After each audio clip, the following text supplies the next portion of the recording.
Kami meninggikan nama Yesus. Kami memuliakan nama Yesus. Raja di atas segala raja, Allah yang perkasa, Bapa yang kekal, Raja damai, yang ada, yang hadir di tengah-tengah kami, yang melawat setiap kami. Terima kasih Tuhan Yesus, untuk kasih-Mu, untuk kesetiaan-Mu yang tidak pernah berkesudahan dalam kehidupan kami. Dan kami percaya, hari demi hari kami akan terus dikuatkan dengan kebenaran firman-Mu. Berfirmanlah dan sembuhkanlah kami. Berfirmanlah dan pulihkanlah kami. Berfirmanlah dan bawa kami untuk mengenal kehendak-Mu. Bawa kami untuk mengenal jalan-jalan-Mu. Bawa kami untuk mengenal rencana-Mu yang luar biasa dalam kehidupan kami. Bahkan lebih daripada itu, biar kami mengenal pribadi-Mu yang dahsyat dan ajaib. Karena pengenalan akan Kristus adalah kehidupan kekal itu sendiri. Pengurapan-Mu ada di tempat ini. Kuasa-Mu dinyatakan. Roh Kudus-Mu bekerja dengan luar biasa. Dalam nama Tuhan Yesus Kristus yang percaya katakan amin. Shalom. Haleluya. Silakan duduk Bapak Ibu Saudara. Kita bersyukur kita ada di minggu keempat di bulan Februari. Tak terasa hari demi hari kita lalui. Amin. Ya, dengan cepat kita akan masuk bulan Maret. Ya, nanti di bulan Maret kita akan ada perayaan ulang tahun gereja ini. Dan Bapak Ibu diberikan kesempatan untuk ikut terlibat, berkontribusi di dalamnya. Semuanya untuk kemuliaan nama Tuhan. Amin. Nah, pagi hari ini, tadi pagi saya bicara tentang hoax itu menghancurkan. Ya, tapi siang ini saya akan berbicara tentang sikap hati menentukan arah kehidupan kita. Ya, sikap hati menentukan arah kehidupan. Coba katakan kiri kanan, sikap hati itu menentukan arah kehidupan. Haleluya, ya. Ternyata kehidupan kita ditentukan juga oleh sikap hati kita. Ya, sikap hati yang bagaimana? Coba kita lihat bersama. Amsal 15 ayat 3. Ya, Amsal 15 ayat 3 berkata, hati yang gembira membuat muka berseri-seri, tetapi kepedihan hati mematahkan semangat. Aha, jadi ada dua di sini, hati yang gembira atau hati yang pedih. Ya, hati yang gembira membuat muka berseri-seri, tetapi kepedihan hati mematahkan semangat. Coba lihat dulu kiri kanan. Apakah muka teman kita yang di samping istri, suami berseri-seri mukanya?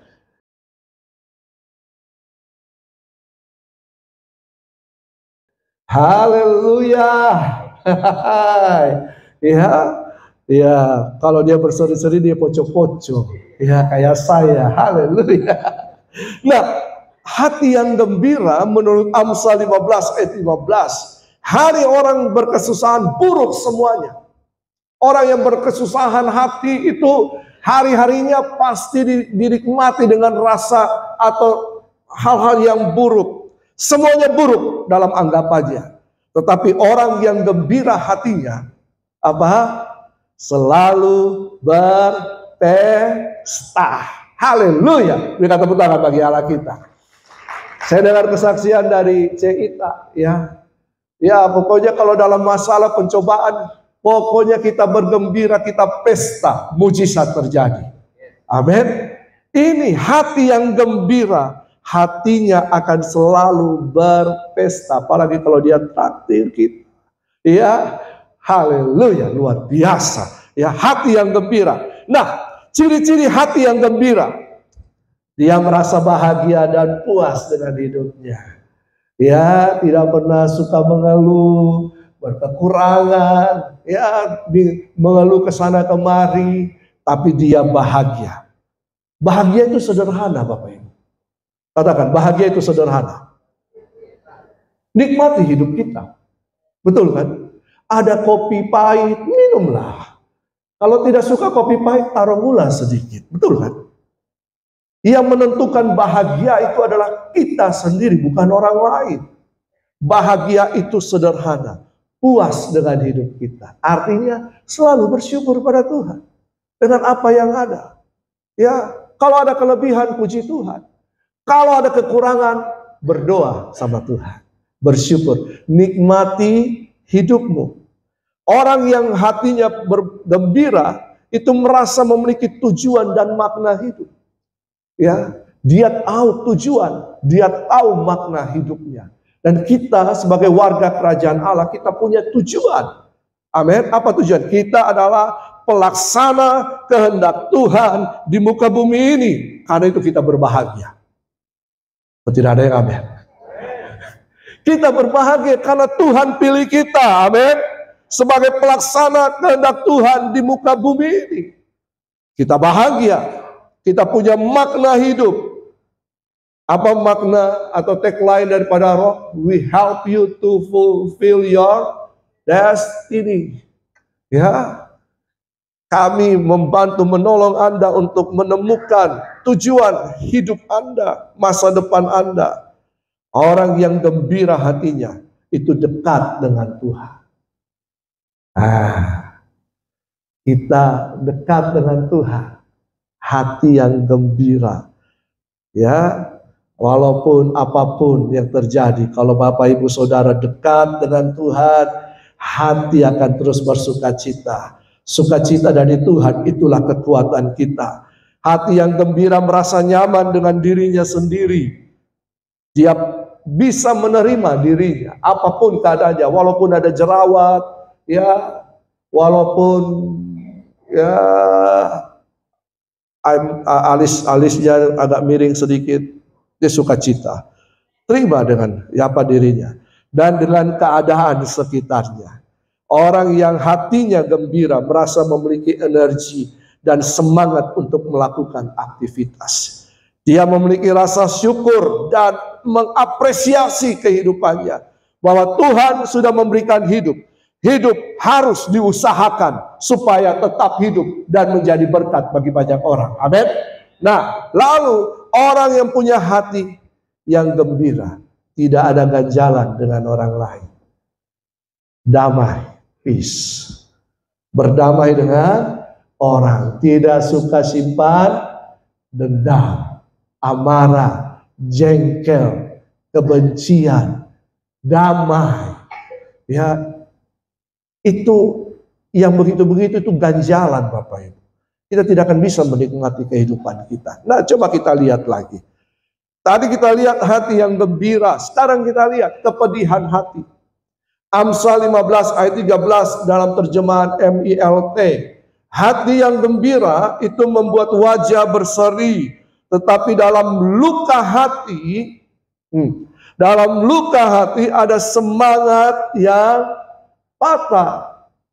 Kalau hati kita terluka, kita tidak bisa maksimal dalam kehidupan ini. Semangat yang patah. Dalam Amsal 15 ayat 14 berbicara tentang luka hati. Luka hati itu bisa terjadi karena apa? Lidah lembut adalah pohon kehidupan, tetapi lidah curang melukai hati. Apa itu lidah curang? Kata-kata yang menyakitkan. Kata-kata dusta atau hoax. Ya, kata-kata pedas, pedisnya kata-katanya. Ya. Nah, kata-kata ini akan melukai hati seseorang. Ya. Kita tidak sadar dengan kata-kata kita bisa melukai orang lain.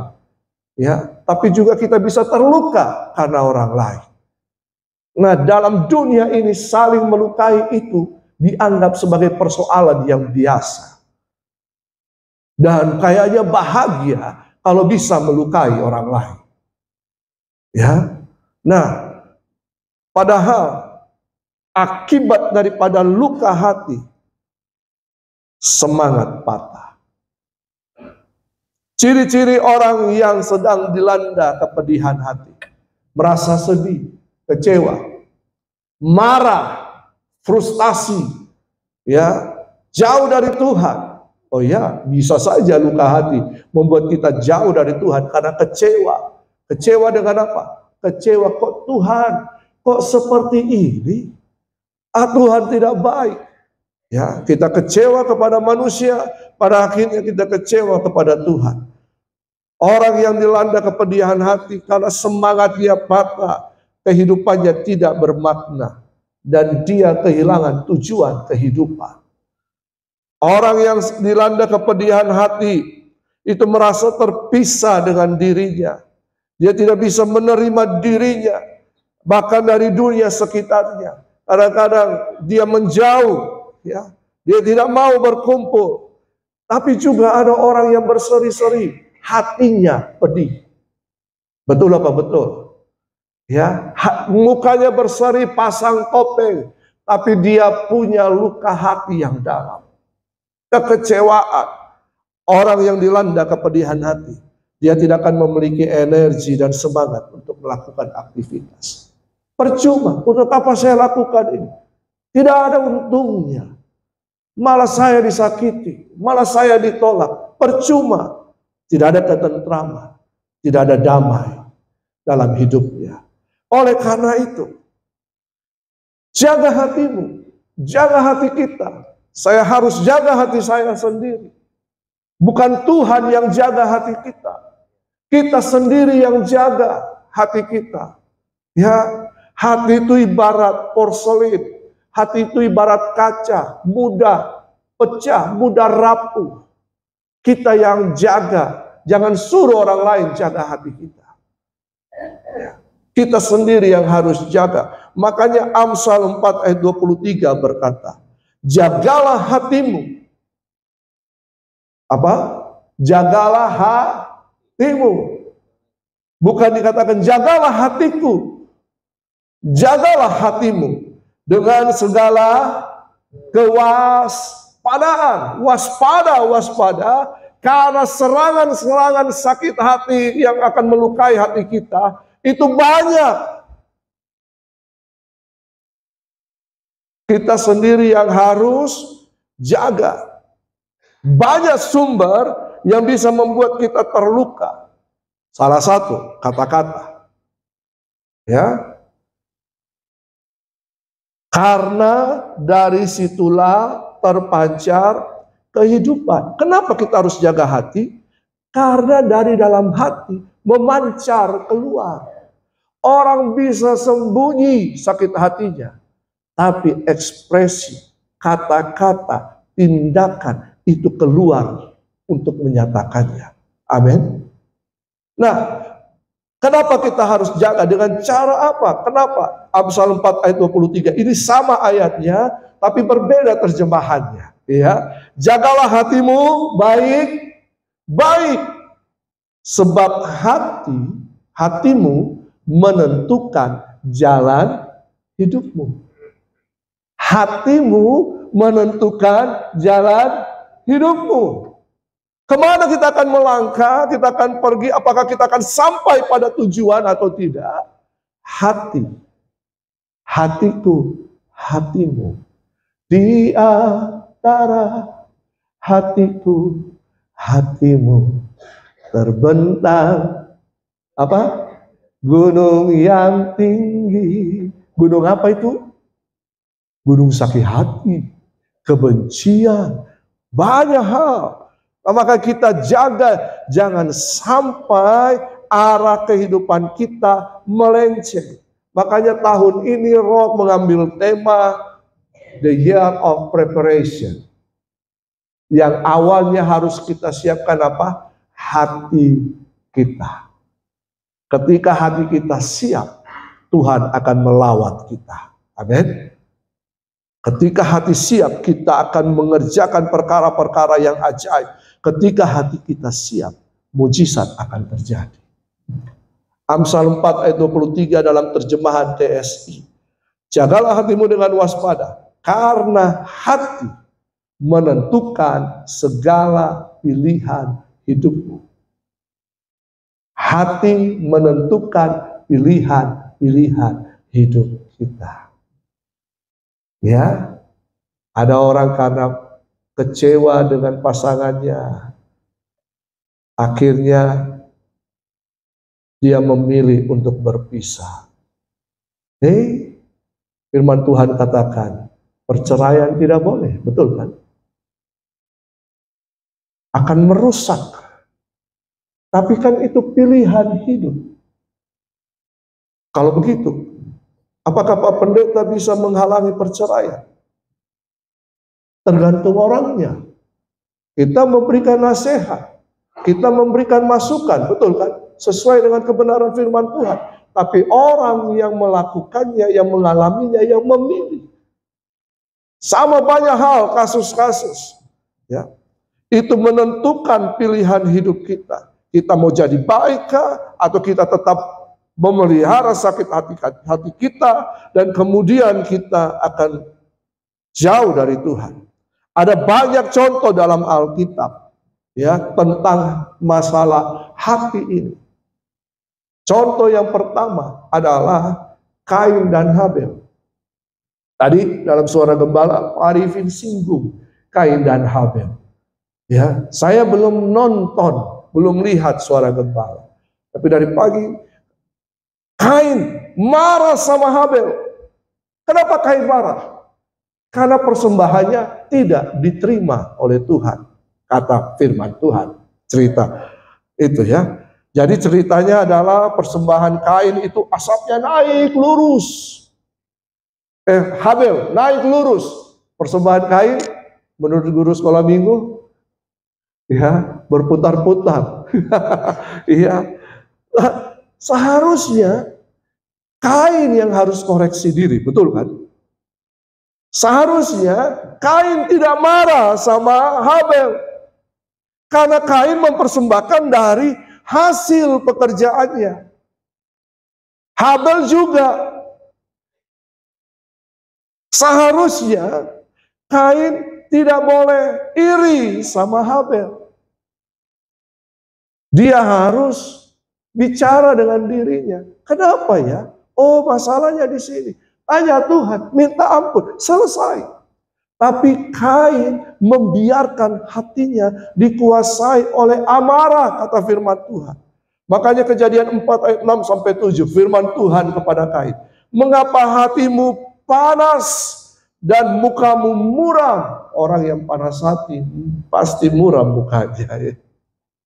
Ya, wah kayak pepaya busuk begitu ya. Apakah mukamu tidak akan berseri? Nah, hati yang gembira akan membuat hati yang berseri-seri hati yang gembira membuat wajah berseri-seri. Jika engkau berbuat baik, perhatikan firman Tuhan. Apakah mukamu tidak akan berseri jika engkau berbuat baik?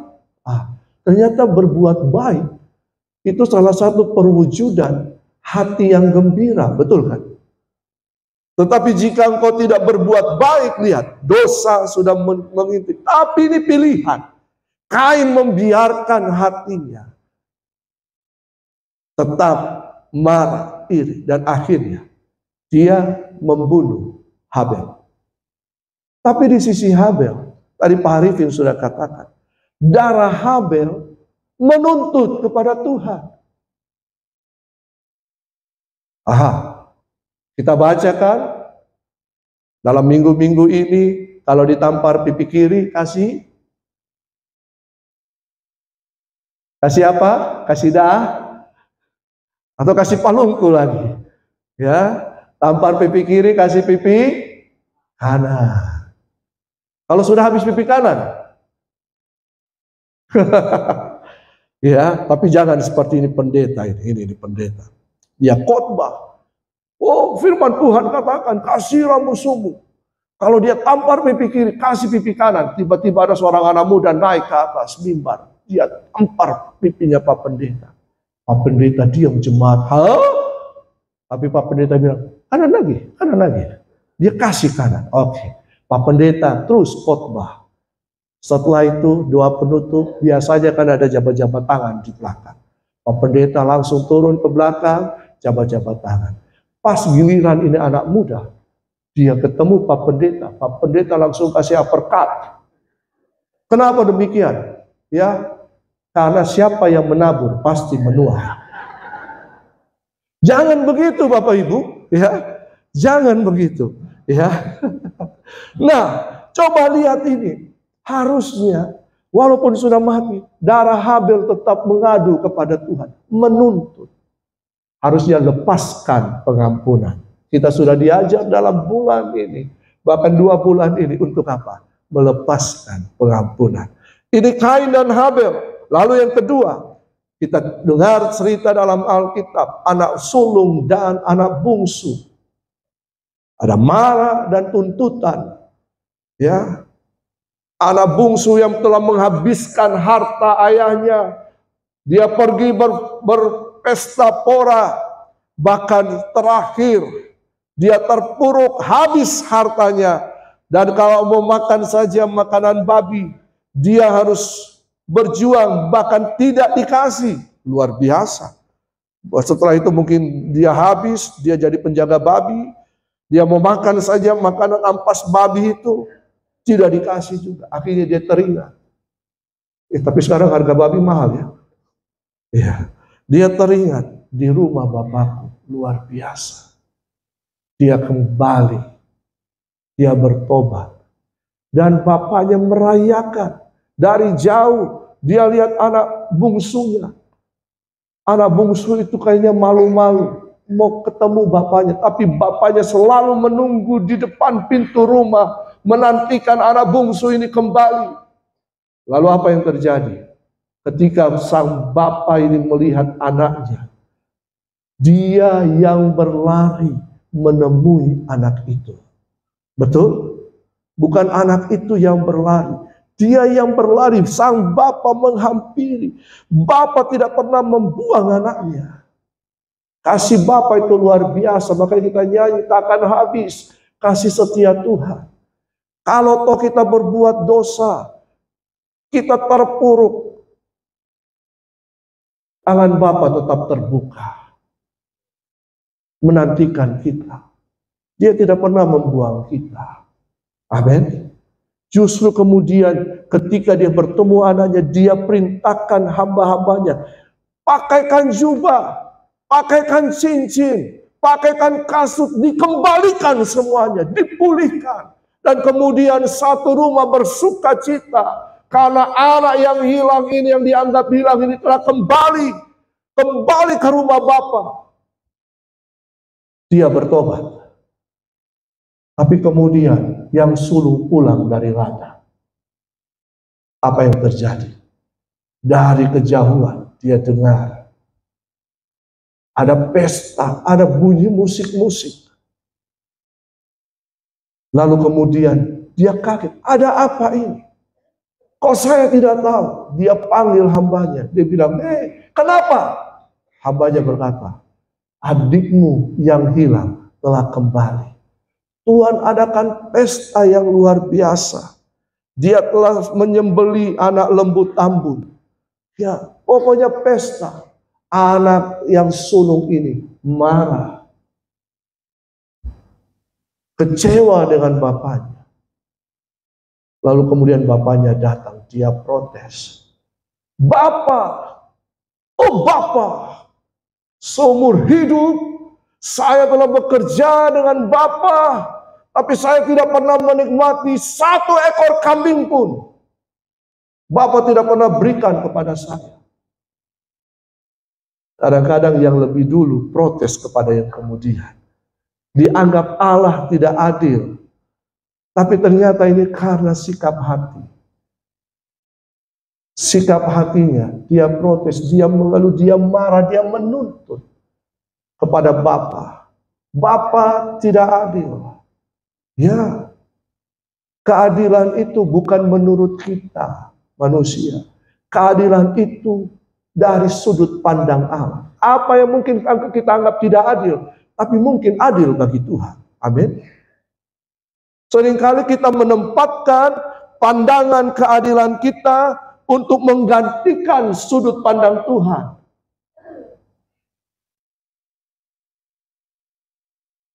Lalu kemudian bapaknya berkata, anakku, kepunyaanku, kepunyaanku. Ternyata selama ini sang anak tidak menikmati kehidupannya. Padahal Bapa berkata, kepunyaanku, kepunyaanmu juga. Saya tidak tahu. Mungkin dia kecewa sama adiknya yang pergi bawa harta bapaknya, pergi menikmati berfoya-foya. Dia kerja.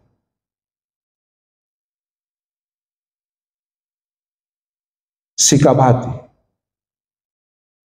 Sikap hati kita akhirnya karena salah kita tidak bisa menikmati apa yang harusnya kita nikmati. Amin. Lalu ada lagi yang lain. Orang Farisi dan pemungut cukai. Kita tahu kisah ini. Orang Farisi datang dan berdoa. Slide berikutnya. Dalam Lukas pasal 18. Orang Farisi itu dia berdoa. Tuhan. Dalam hatinya. Aku bersyukur kepadamu. Aku tidak sama seperti orang lain. Lihat Tuhan. Saya bukan perampok. Saya bukan orang lalim. Saya bukan pesina.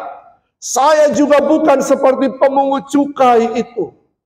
Lihat, aku berpuasa Tuhan. 2 kali seminggu. Aku memberikan persepuluhan, 1/10 dari segala penghasilan. Dan seterusnya. Orang Farisi ini hatinya sombong, sok rohani di hadapan Tuhan. Dia datang, oh Tuhan lihat saya Tuhan. Saya ini hebat. Saya tidak bikin kesalahan. Saya bukan pendosa. Lihat saya. Lihat saya Tuhan. Lihat saya. Saya kan sudah memberi Tuhan. Saya sudah kasih perpuluhan Tuhan. Saya sudah lakukan semuanya. Lihat saya Tuhan. Beda toh sama dia toh. Beda, tidak ada. Saya nggak ada level. Ya, tidak satu level. Tapi apa yang terjadi? Pemungut cukai ini datang kepada Tuhan. Dia bertelut. Tuhan, ampuni saya yang berdosa. Kalau Bapak Ibu Saudara baca ayat selanjutnya, apa yang dikatakan firman Tuhan? Yesus berkata, orang yang pemungut cukai ini pulang dengan penuh sukacita karena dia dibenarkan oleh Allah. Sikap hati kita menentukan perkenanan Tuhan. Ya, jangan anggap kita sudah jadi orang Kristen lama. Kita melayani orang Farisi. Siapa yang tidak tahu orang Farisi? Mereka orang terhormat. Mereka yang selalu ada di depan. Tapi sombong. Jangan. Hati kita. Ya. Yang ini. Yang keempat ini. Maria dan Marta. Pernah dengar cerita Maria dan Marta? Ya. Dalam Lukas pasal 10 ayat 40. Ya, ayat-ayat sebelumnya. Ketika Yesus datang ke rumah Maria dan Marta. Maria dan Marta ini saudaranya Lazarus. Ya. Jadi Yesus mengasihi keluarga ini. Yesus cinta sama mereka. Bahkan ketika Lazarus mati, Yesus itu menangis. Tidak ada dalam sejarahnya kalau kita baca Yesus menangis kecuali dalam kisah Lazarus meninggal. Tapi pada waktu itu ketika sebelum Lazarus meninggal, Yesus datang ke rumah Maria dan Marta. Ya, lalu kemudian Yesus duduk. Lalu apa yang terjadi? Maria temani Yesus cerita dengan murid-murid yang lain. Marta sibuk bekerja, menyiapkan hidangan. Salah? Tidak salah. Betul kan? Tidak salah.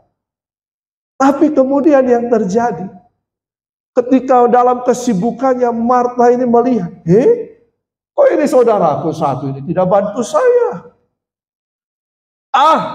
Bukan begini. Karena mereka dekat dengan Yesus, punya hubungan baik. Ya, lalu dia datang sama Yesus dan berkata, Tuhan, apakah Tuhan tidak peduli dengan saya? Oh ya, saya sudah capek. Saya sudah sibuk, capek mengerjakan ini semua. Lihat Tuhan, mungkin dia kasih lihat tangannya, mungkin ada yang luka kah, dan sebagainya. Dia bilang, Tuhan, saya cuma sendiri. Suruh itu Maria bantu saya. Ya, saudara, Marta datang pada Yesus, menuntut dan juga memberikan laporan bahwa Maria itu tidak kerja, cuma duduk-duduk saja. Ini tukang lapor ini. Iya kan? Ada begitu dalam kekristenan? Banyak. Sedikit-sedikit. Pak Gembala. Saya cuma bikin ini. Dia tidak bikin apa-apa. Ya. Ada. Ini sikap hati. Seharusnya dua-duanya baik. Betul kan? Dua-duanya baik. Kalau kita mengerti firman Tuhan, kalau kita mengenal konsep kerajaan Allah di Taman Eden, dua-duanya melakukan avoda. Dua-duanya melakukan avoda. Apa itu avoda? Ibadah dan bekerja. Tidak ada yang salah. Tidak ada yang salah. Lalu kemudian apa yang dikatakan oleh Yesus? Maria telah memilih yang terbaik. Ini bukan soal kerjanya tapi Maria tahu menempatkan dirinya. Avoda itu bicara begini. Bekerja dan ibadah. Ibadah itu adalah bekerja. Bekerja itu adalah ibadah. Dua-duanya harus dikerjakan. Bukan cuma ibadah toh, bukan cuma kerja toh. Dua-duanya. Tapi ini sikap hati. Karena itu, apakah kita akan tetap hidup dengan hati yang terluka? Ada 4 contoh tadi. Ada 4 contoh yang menggambarkan bahwa mereka mengalami kepedihan hati, luka hati. Mereka tidak menikmati hidupnya. Mereka punya beban dengan orang lain, hatinya terbeban, hatinya menyimpan beban. Ya, Mazmur 147 ayat 3. Ia menyembuhkan orang-orang yang patah hati dan membalut luka-luka mereka. Siapa ini? Yesus.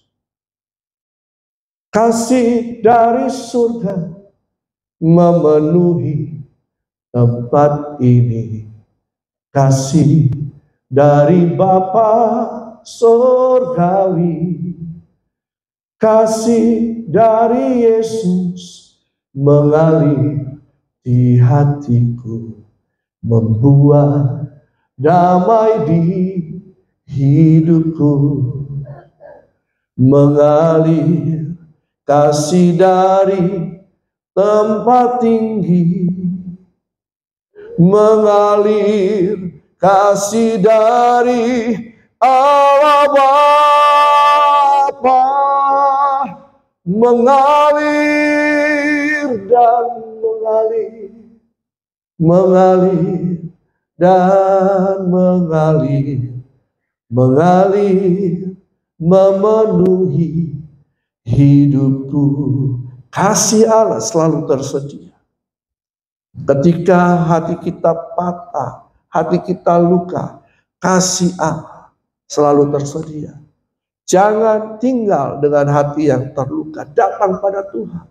Jangan seperti Amsal 25 ayat 20. Amsal 25 ayat 20 berkata, orang yang menyanyikan nyanyian untuk hati yang sedih adalah seperti orang yang menanggalkan baju di musim dingin dan seperti cuka pada luka. Saya percaya kita ketika musim dingin tidak akan buka baju, betul kan? Kalau ada luka, walaupun taruh alkohol setetes, kita tidak mau karena pedih. Apalagi ini, cuka. Kenapa itu bisa terjadi? Luka yang terus menerus. Ya, seperti orang yang menanggalkan baju di musim dingin, seperti menaruh cuka pada luka sampai tidak sembuh. Ini orang yang menyanyikan nyanyian untuk hati yang sedih. Dalam terjemahan yang itu seperti apa? Penyanyi yang berpindah-pindah, seperti orang yang berpidato.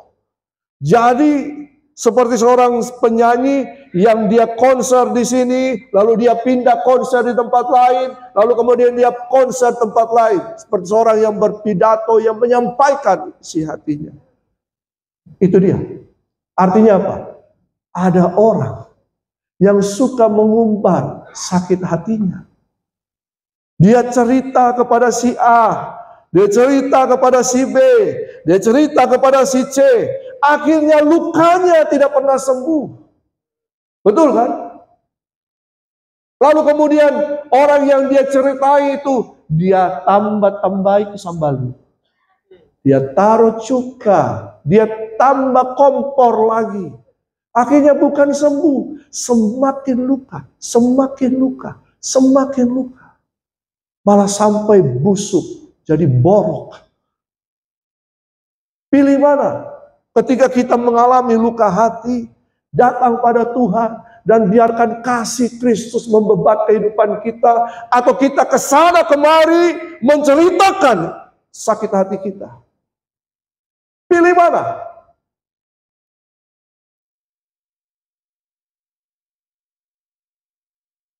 Makanya luka hati tidak pernah sembuh. Nah, orang yang bersuka cita, yang hatinya gembira, dia akan cuek dengan itu semua. Anjing menggonggong, kafilah tetap berlalu. Dia tahu mana yang benar, dia tahu mana yang salah, dia pegang kebenaran. Amin. Dia hidup dalam kebenaran. Dia tahu, makanya ini dia. Kita harus mempersiapkan hati kita. Karena ada perlombaan yang harus kita lakukan. Kita dengarkan khotbah Pak Gembala bahwa ada pertandingan yang harus kita selesaikan. Karena itu ayat terakhir. Ayat terakhir. Puji Tuhan. Saya suka kalau yang terakhir. Ya. Setelah ini habis ibadah kita bisa fellowship di belakang. Ya. Ada kue, ada kopi, ada teh, bangun hubungan, biar semuanya damai, betul kan?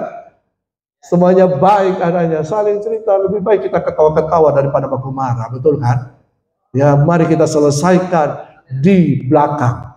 Ya, Ibrani 12 ayat 1 sampai 2. Terima kasih untuk semua yang telah menabur, untuk kue, kopi dan sebagainya. Tuhan memberkati. Ya, kalau mau lagi tabur silakan, minggu depan masih ada. Ibrani 12 ayat 1 sampai 2 kita baca sama-sama. Karena kita mempunyai banyak saksi bagaikan awan yang mengelilingi kita, marilah kita menanggalkan semua beban dan dosa yang begitu merintangi kita, dan berlomba dengan tekun dalam apa? Perlombaan yang diwajibkan bagi kita. Marilah kita melakukannya dengan mata yang tertuju kepada Yesus, yang memimpin kita dalam iman dan yang membawa iman kita itu kepada kesempurnaan, yang dengan mengabaikan kehinaan tekun memikul salib, ganti sukacita yang disediakan bagi Dia yang sekarang duduk di sebelah kanan tahta Allah. Amin. Saudara ada dalam perlombaan. Saudara berlomba sendiri. Iman itu bicara sendiri. Amin. Saudara mungkin akan didorong oleh orang lain untuk terus maju, terus maju. Tapi yang menyelesaikan sampai akhir saudara sendiri. Karena itu firman Tuhan apa? Tanggalkan semua beban. Ya, kepedihan hati dan semuanya tanggalkan. Segala kekecewaan, sakit hati, dendam, akar pahit, semuanya. Tanggalkan itu semua. Karena itu adalah beban. Larilah dengan sukacita. Ya, tidak ada orang lari dengan marah-marah, toh. Betul kan? Saya percaya Bapak Ibu Saudara ketika lari dengan sukacita. Bahkan kalau dia di CPI sana, lagi lari. Kenapa? Karena banyak tukang fotonya. Ya, jadi kalau muka busuk kelihatan Bapak Ibu. Ya, jadi larilah dengan sukacita tanpa beban dan mata yang tertuju kepada Yesus. Amin. Katakan kiri kanan, hati yang gembira adalah obat. Semangat yang patah, hati pedih, mengeringkan tulang. Amin. Mari kita terus berlomba. Karena ini adalah pertandingan wajib bagi setiap warga kerajaan Allah. Tuhan Yesus memberkati. Terima kasih Tuhan, kami bersyukur. Biar kami memilih hati kami selalu bergembira, sukacita. Kami menanggalkan segala sakit hati, kekecewaan, dendam, apapun yang merintangi kami, beban yang ada dalam hati kami, untuk kami terus melangkah maju ke depan, untuk terus mengerjakan kehendak Tuhan di muka bumi ini sampai kedatangan-Mu yang kedua. Terima kasih Tuhan Yesus. Kami bersyukur dalam nama Tuhan Yesus Kristus. Amin.